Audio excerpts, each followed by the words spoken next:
Boa tarde, meu nome é Isabela, faço parte do grupo 4, formado por mim, pelo David e pelo Tássio. E hoje eu vou apresentar a prática de metrologia, medidas diretas com mensurando variável. Para entender como foi feito essa prática, primeiro é preciso entender dois conceitos importantes, o de medidas diretas e o de variação do mensurando. As medidas diretas ela ocorre quando o instrumento de medição ele já te indica o valor do mensurando. Ou seja, se você pegar uma trena e medir a mesa, você vai obter um valor do comprimento ou da largura. O instrumento já vai te fornecer esse valor. Já a variação do mensurando é quando o mensurando, que no caso, no exemplo anterior foi a mesa, ele é variável. Ele pode ser variável em função de tempo, função ou outros fatores. Um exemplo disso é o clima, que é variável conforme o tempo. Uma hora está a certa temperatura, em outra hora você vai medir, já está em outra temperatura, varia muito a temperatura do ambiente que você está, né? Em relação à posição, pode ser superfícies irregulares. Se você vai medir uma superfície, ela não é regular, então ela vai ter pontos altos e pontos baixos. Ok. O primeiro mensurando que a gente vai apresentar é um mensurando variando com o tempo. E para isso foi escolhido o processador de um computador, mais especificamente sua temperatura, que varia conforme o tempo. A temperatura do computador ela varia muito, dependendo da utilização do computador, né? Se você usa ele para mais coisas, para menos coisas, de forma que ele exerça mais trabalho, menos trabalho. As funções que você utiliza no computador gera uma sobrecarga nele, gera uma carga nele a mais. Isso pode fazer com que. Isso pode fazer, não, isso faz com que o computador aqueça ou então diminua a temperatura, né? Isso é a variação de temperatura. Essa variação de temperatura ela pode provocar o ressecamento da pasta térmica ou, se ela aumentar demais, ela pode danificar o processador do computador. Para ser feito essa medida, nós utilizamos um software, pois não tínhamos o termômetro, né, para realizar essa medição de temperatura do processador. Como vocês podem ver, o software aqui ele já nos dá a temperatura correta do processador do computador naquele momento que está sendo medido. No caso aqui, nós temos o exemplo de 47,55 graus, que está o computador naquele exato momento em que o software foi aberto. A metodologia adotada para medir essa temperatura foi de 10 em 10 minutos em um período de 2 horas, ou seja, foram realizadas 12 medições, de forma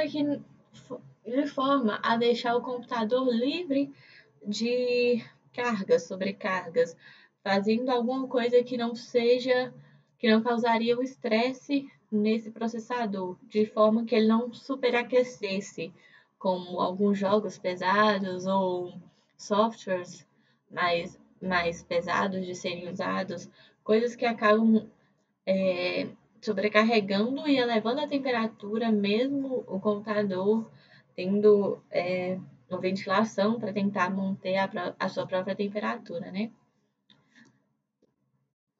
Bem, e essas foram as nossas 12 temperaturas encontradas na medição do processador, né, da temperatura do processador. A gente pode ver que varia muito na caixa dos 40 graus.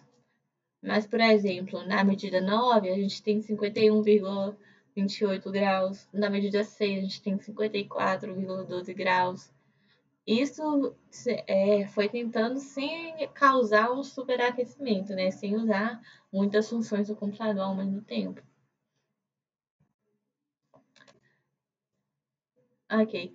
É, os conceitos importantes aqui também, além daqueles dois mostrados para entender a prática, nós temos conceitos importantes que devem ser vistos a partir da tabela de dados obtida. A gente fez a medição e a partir dessa tabela de dados a gente pode adquirir conceitos importantes.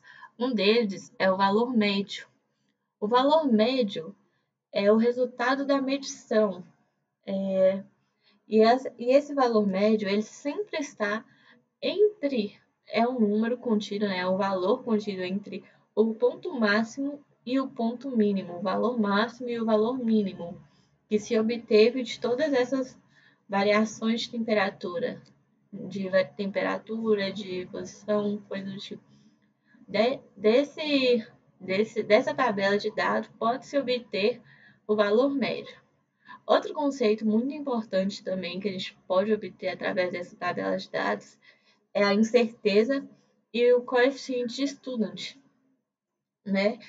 Eles indicam como os erros do sistema aleatório podem se comportar, né? Porque cada medição ela gera um certo erro, né? De precisão e tudo. A partir também da incerteza e do coeficiente student, a gente pode obter ainda outro conceito importante, que é o resultado do cálculo de medição, né? O resultado de medição, na verdade. São todos esses conceitos importantes que podem ser adquiridos através da tabela anterior. Aqui nós obtemos, né, o que foi pedido, o valor médio de 46,42 graus, ou seja, a temperatura média em que o processador tem é de 46,42 graus nessas 2 horas, nesse período de 2 horas. Já o valor máximo que ele atingiu foi de 54,12 graus e o valor mínimo que ele atingiu foi de 42,41 graus. Ou seja, a temperatura do computador ela varia entre esse valor máximo e valor mínimo de 54,12 e 42,41 e ele tem uma média de 46,42 graus. Ok. Agora nós vamos partir falando do mensurando variável no espaço. Para isso foi escolhido um carro.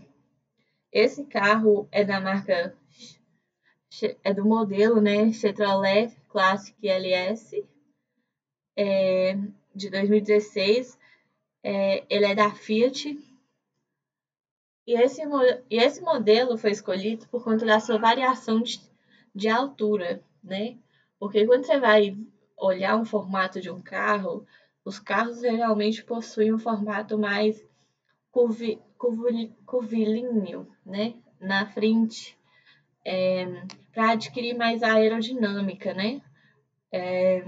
Esse formato é muito importante para vencer a resistência do ar, que é uma força que bate de contra a velocidade do carro. E tendo esse formato, ele consegue perfurar mais a resistência do ar, assim por dizer.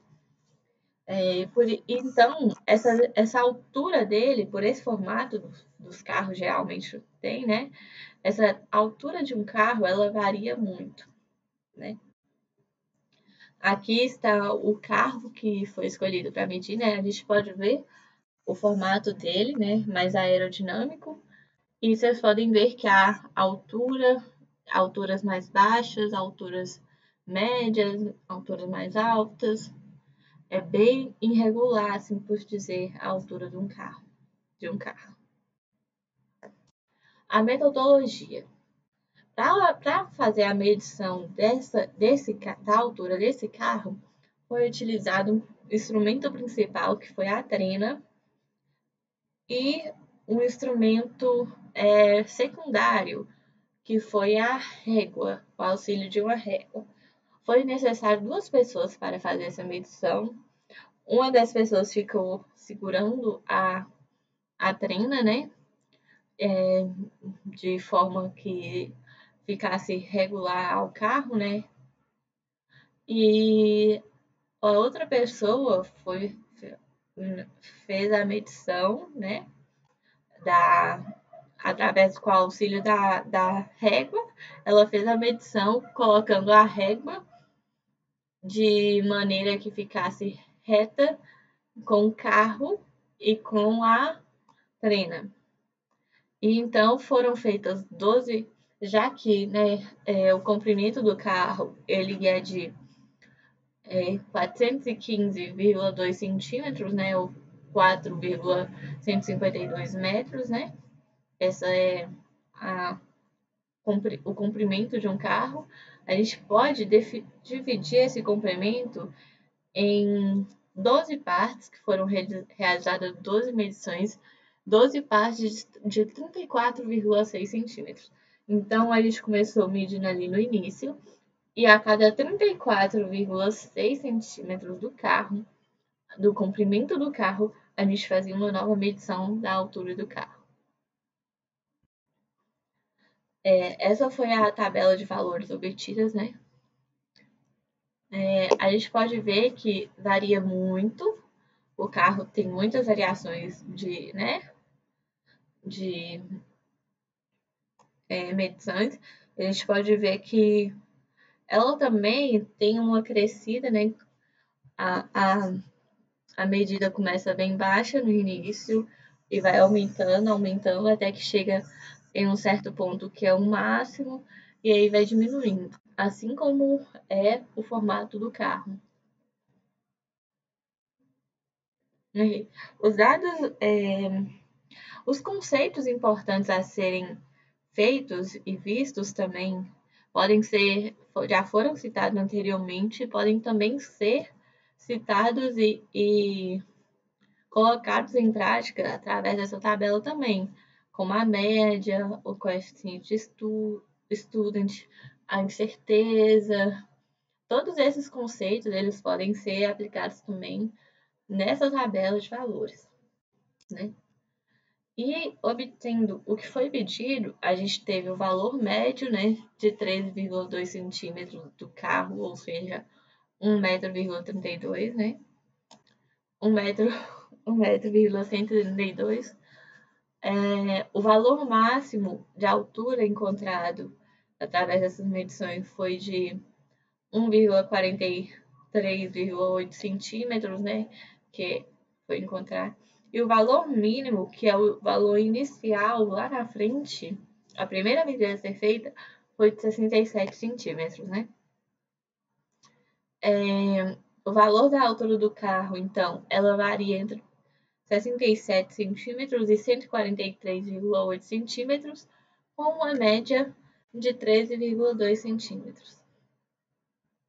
Então é isso. Muito obrigada pela atenção. Finalizar a apresentação aqui.